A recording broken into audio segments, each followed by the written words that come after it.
Good morning to you. You. Good morning. Good morning to you. Good morning. Good morning. Won't you share with a friend or two? Good morning. Good morning to you. Good morning. Good morning to you and many more.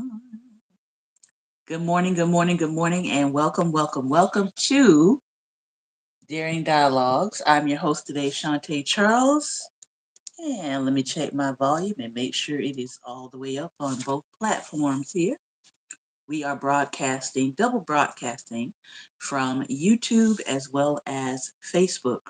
I do want to say after this season, we will only be broadcasting on YouTube. We are encouraging people, if you see the subscribe comment there, we're encouraging people to make the transition and subscribe to our YouTube so that you can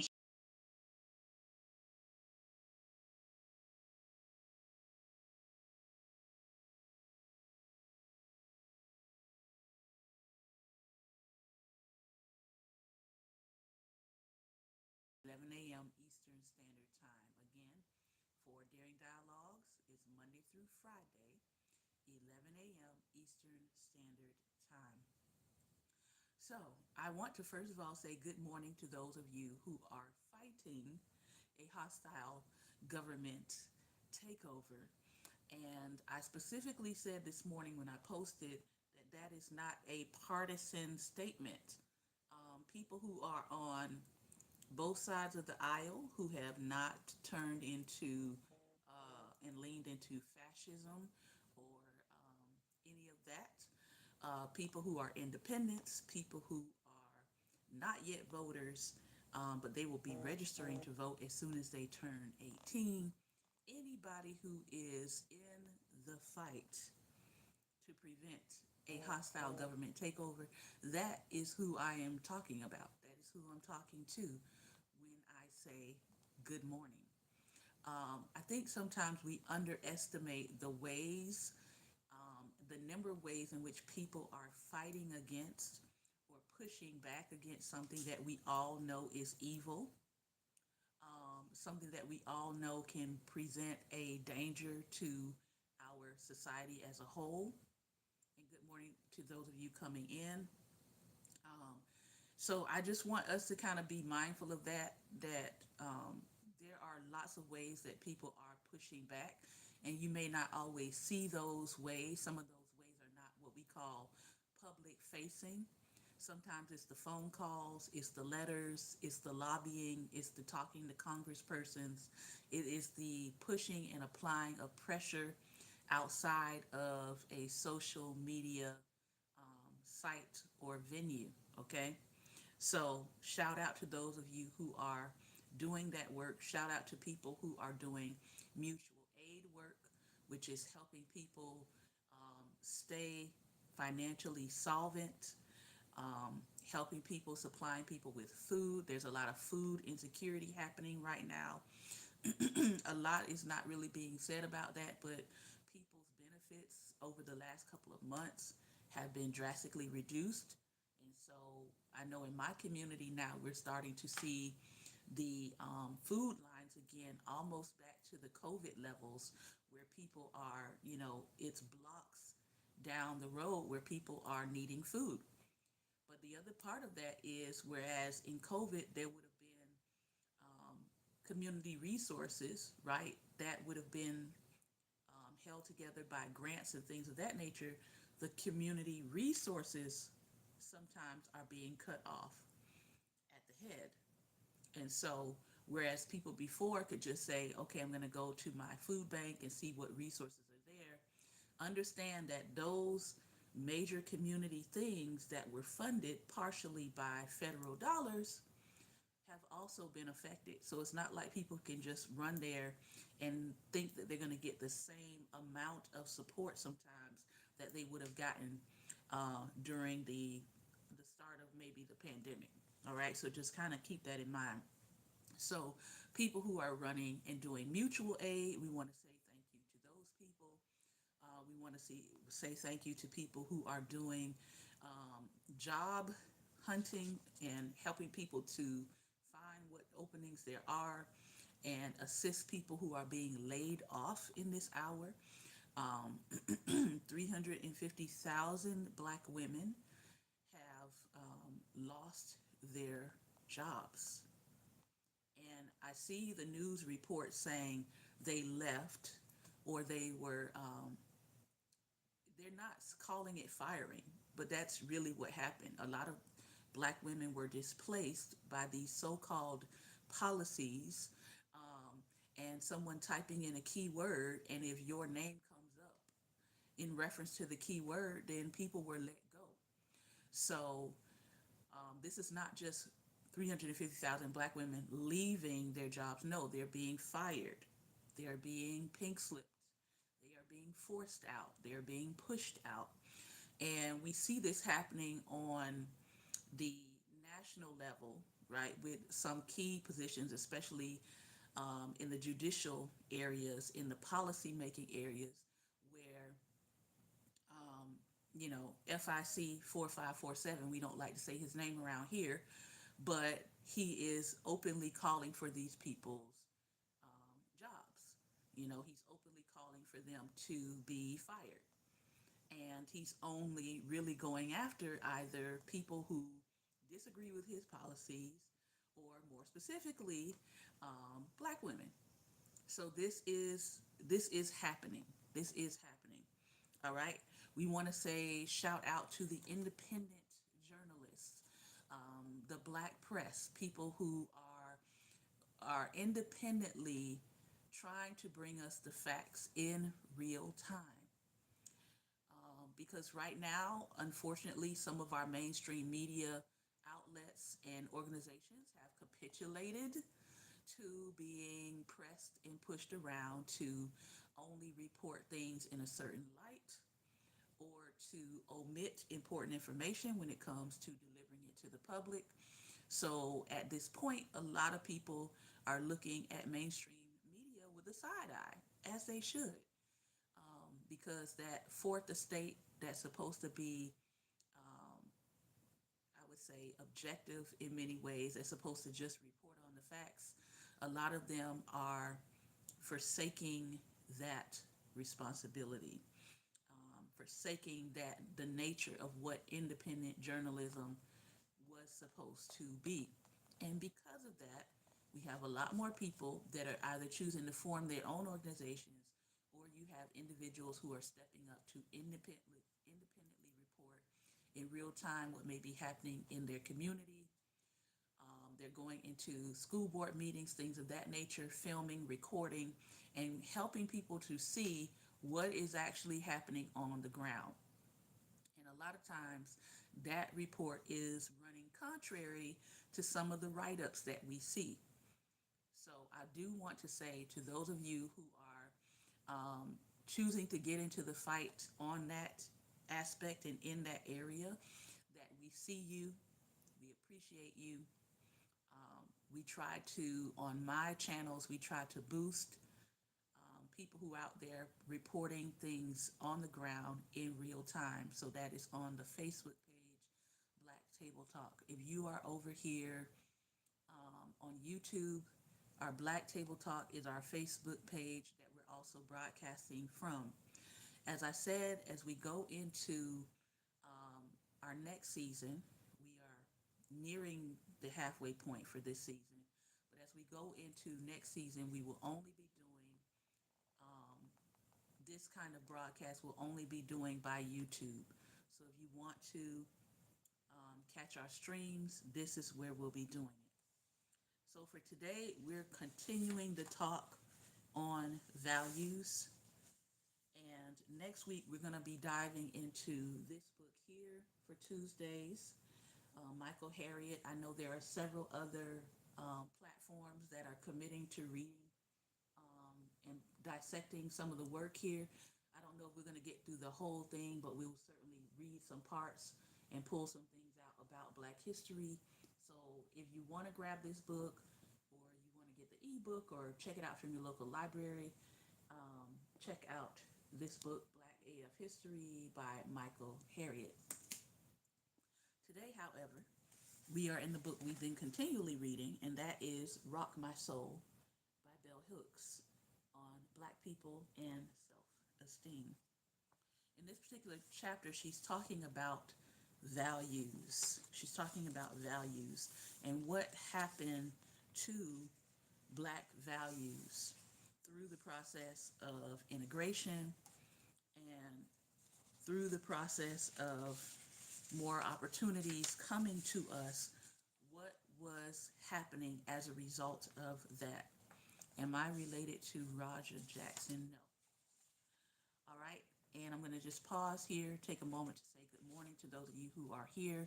Good morning, Stephen. Good morning, Benjamin. And thank you all for taking a moment to share the broadcast out.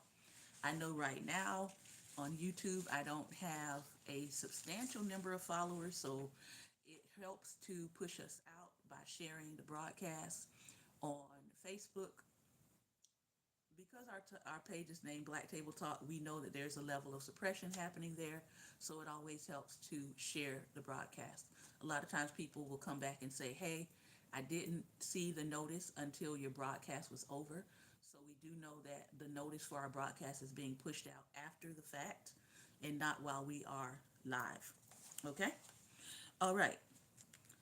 So Bell is picking up this conversation about what happened as racial integration began to progress.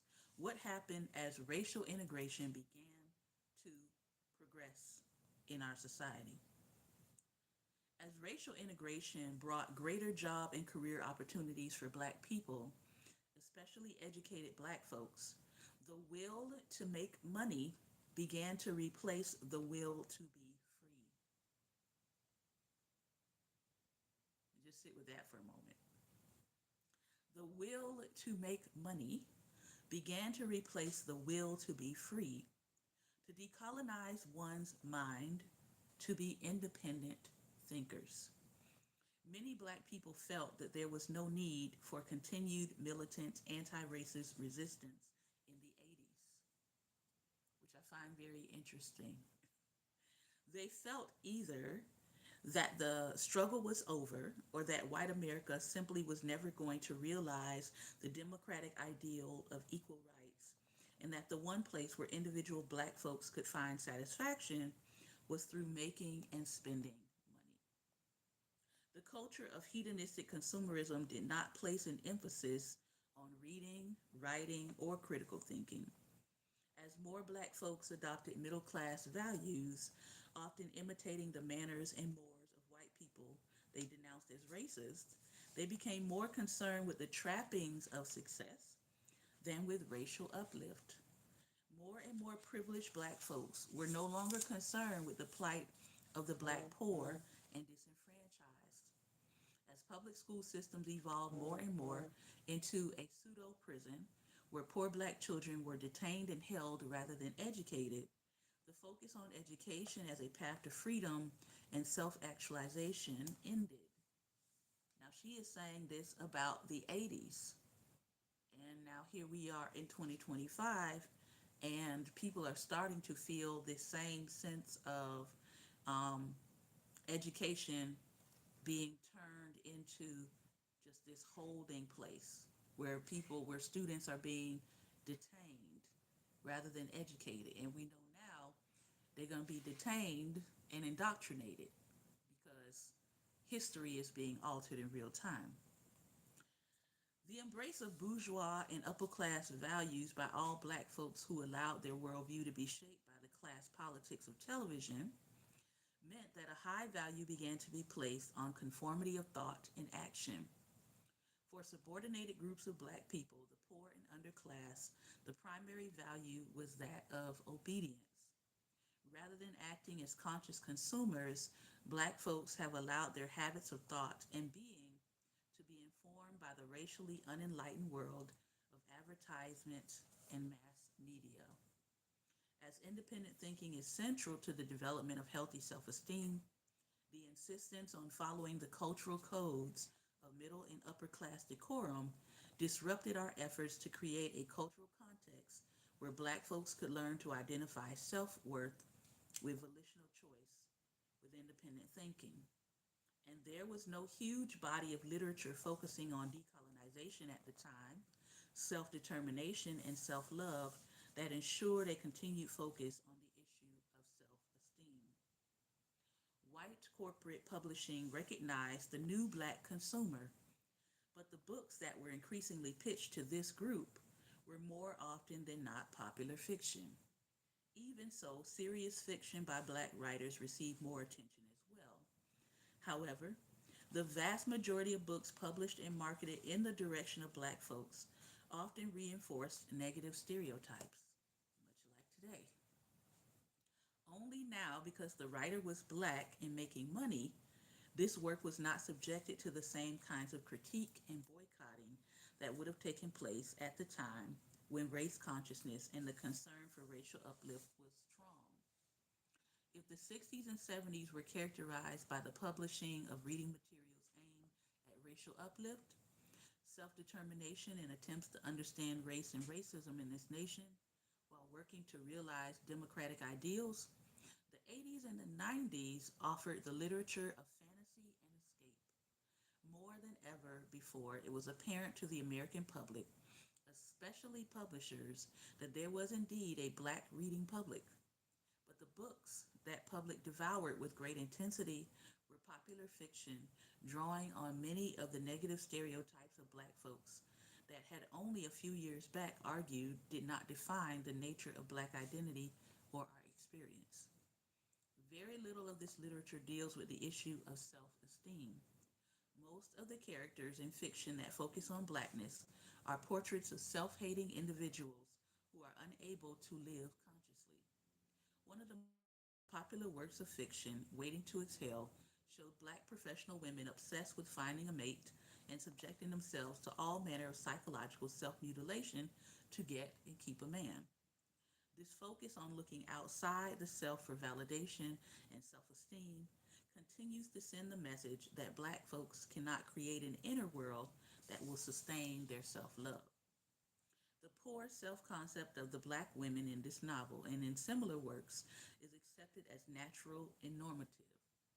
Popular escapist fiction enchants adult readers without challenging them to be educated for critical consciousness. The success of this work affects the work published that seeks to capture young readers. Now, I know when Waiting to Exhale came out, it is an iconic film to be sure. It's not one that I would think I would want to watch again, but no one who has seen Waiting to Exhale can forget some of the scenes, right? Like Angela Bassett throwing the clothes out the window and her walking out and setting the car on fire and walking away from it. That moment in the film is so iconic that there's memes about it, right? There's gifs about it. So I do understand what she's saying here about the kinds of films that were being put out into the world did not really speak to our self esteem, did not really foster our self esteem. And on that, I feel like she is correct. I know all throughout, I'd probably say the 90s, I know I started questioning the kinds of films that were being put out because I was like, is this all we have? Like, is this the only ideas that we have about what love is? Um, does love always have to be hurtful or painful? Does there always have to be some kind of vice or cheating or whatever it is? It was like, can we just get a love story that is just Black people being in love and it doesn't have to have all of these other crazy elements to it?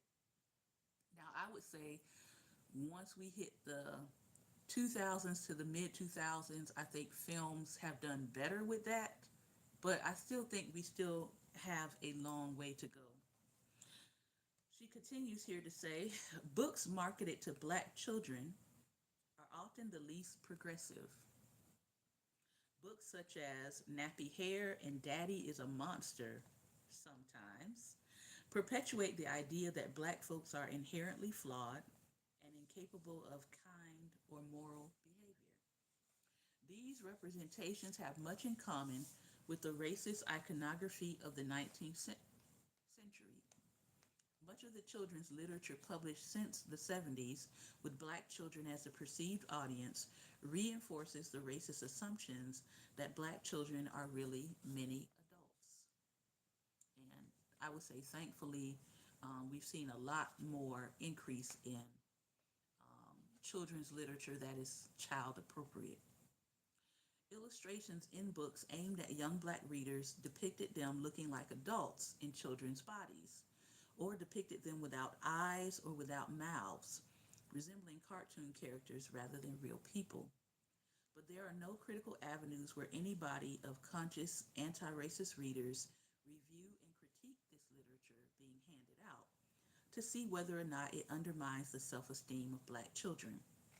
And there is so little literature aimed at black teen readers that almost any material is deemed acceptable by publishers without a thorough review. Writing that stimulates education for critical consciousness exists, but it is rare, hard to find, and often expensive.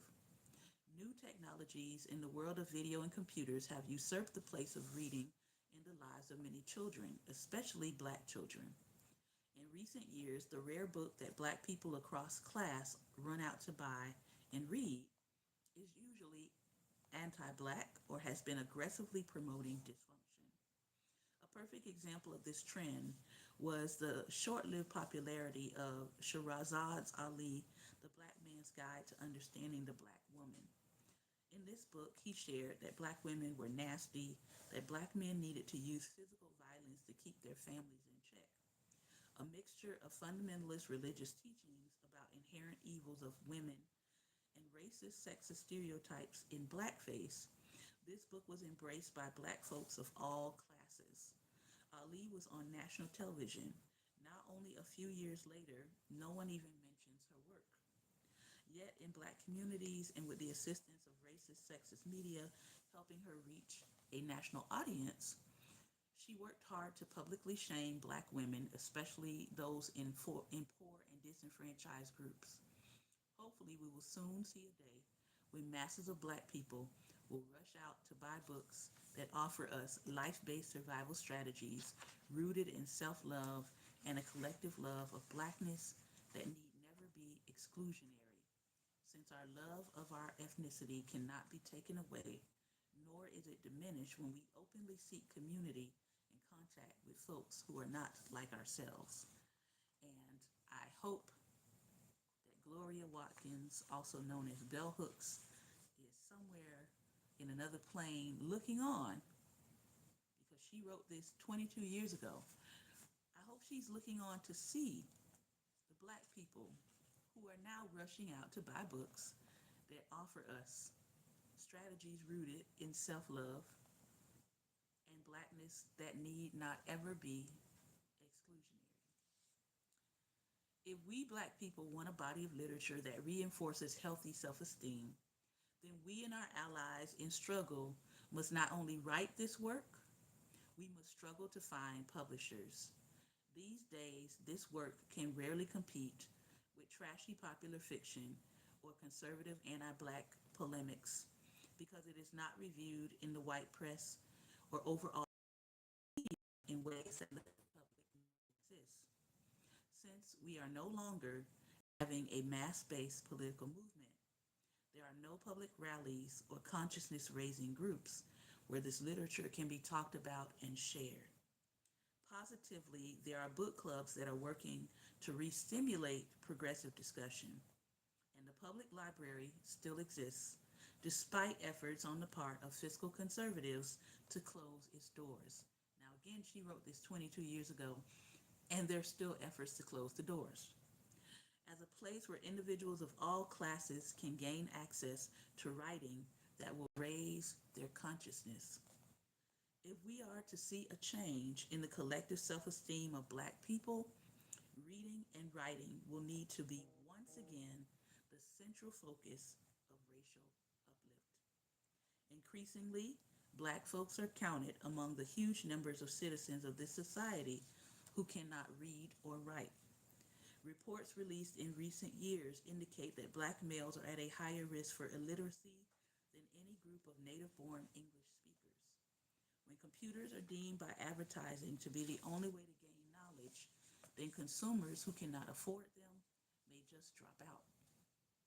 Concurrently, as books become more expensive, as unenlightened publishers continue to publish works by and about Black people that only reinforce the status quo or stereotypes, we will need to depend both on those bookstores that allow people to read without purchasing and on libraries to offer access to the forms of knowledge that will strengthen our self esteem.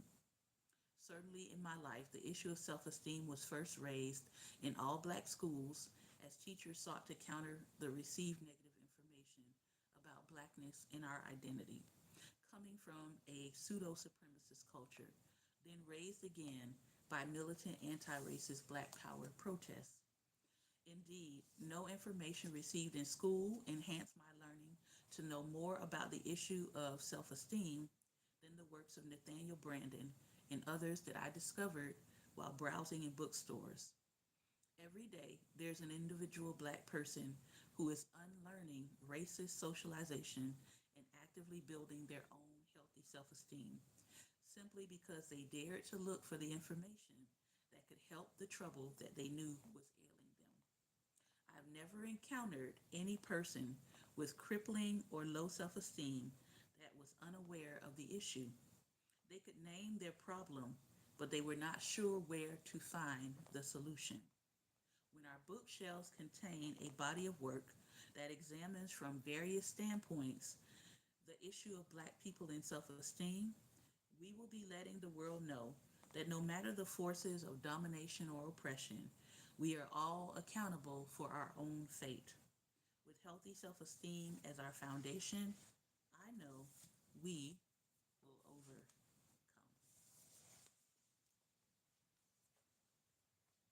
So, I want you to think about um, your reading experience and your connection with books.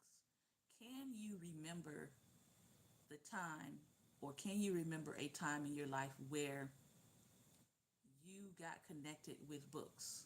Can you pinpoint the time when books and reading became something that was either important to you or enjoyable? I know for me, I can pinpoint it because mine started, I would say, around 2 years old. I have those are my earliest memories of a book, and it was with my mom and my mom reading to us. She read to us all the time, at least one time a day. Um, my earliest memories of school are my mother teaching me at home. She taught me at home, um, and those were good memories. Like I remember her teaching me like numbers, and I remember her teaching me how to write my name, and I remember having to memorize my address, and I was probably like 3 at that point. But I remember they used to have these um, worksheets that had this clear cover on top of it, and you could write and answer things on the clear piece, and then they would slide the answers underneath it and compare your writing to the answers, and then you would wipe off the clear plastic. Like I tangibly remember those moments of learning and those moments of reading. Um, I remember that by the time I was 4, I was being tested to see if I could enter school. And I wound up going through what they called at that time, I took what was called an early entrance test. I don't even think they do those anymore because they're so bent on children starting school at like 5 or 6 years old. But I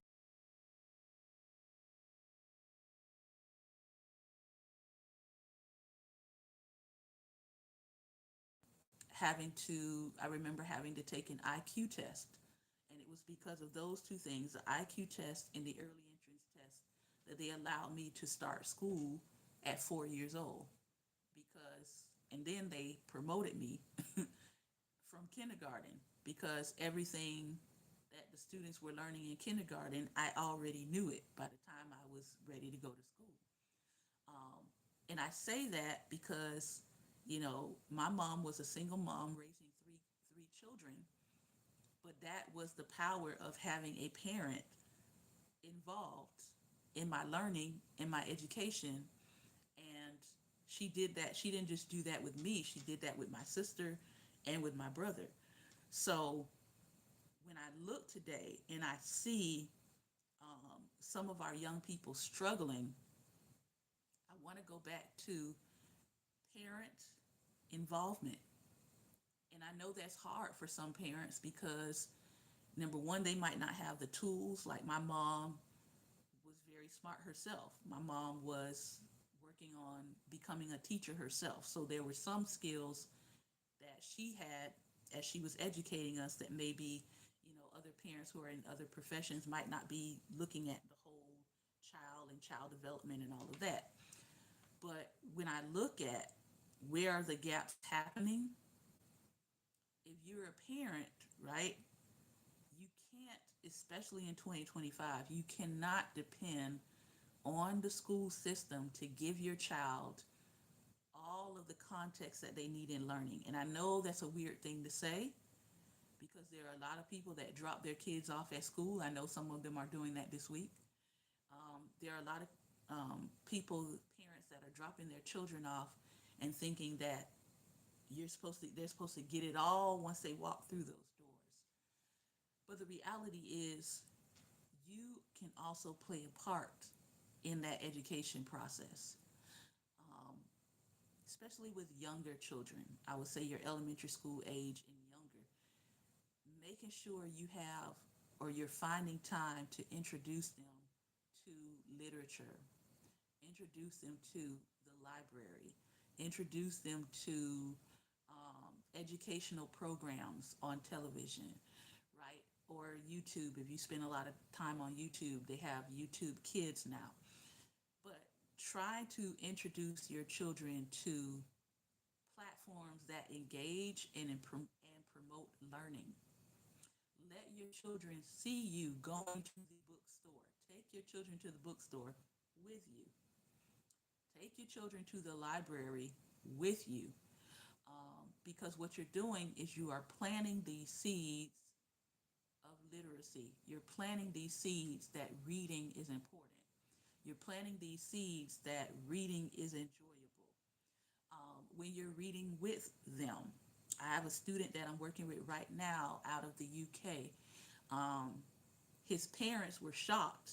He just recently was diagnosed with a couple of learning disorders, but his parents were shocked because they were downstairs and he said, I'm going to go upstairs and I'm going to read tonight and I want you all to join me.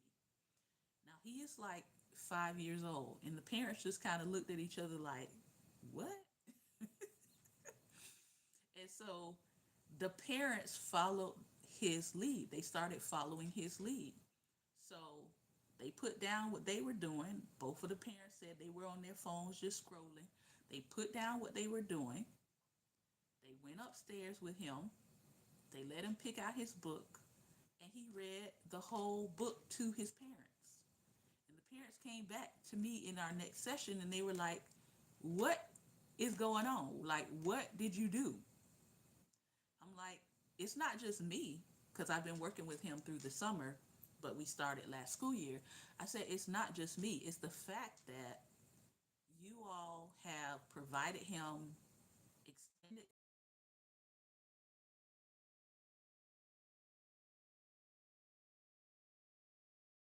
finds interest, have allowed him to pick out books that relate to what he's interested in reading.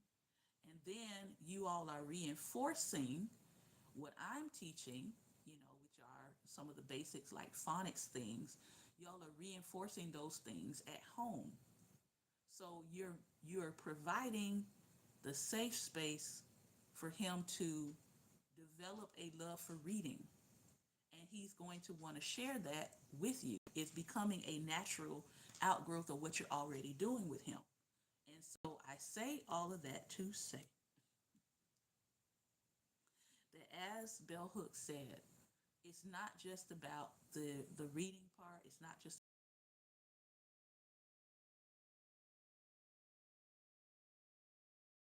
your child to read.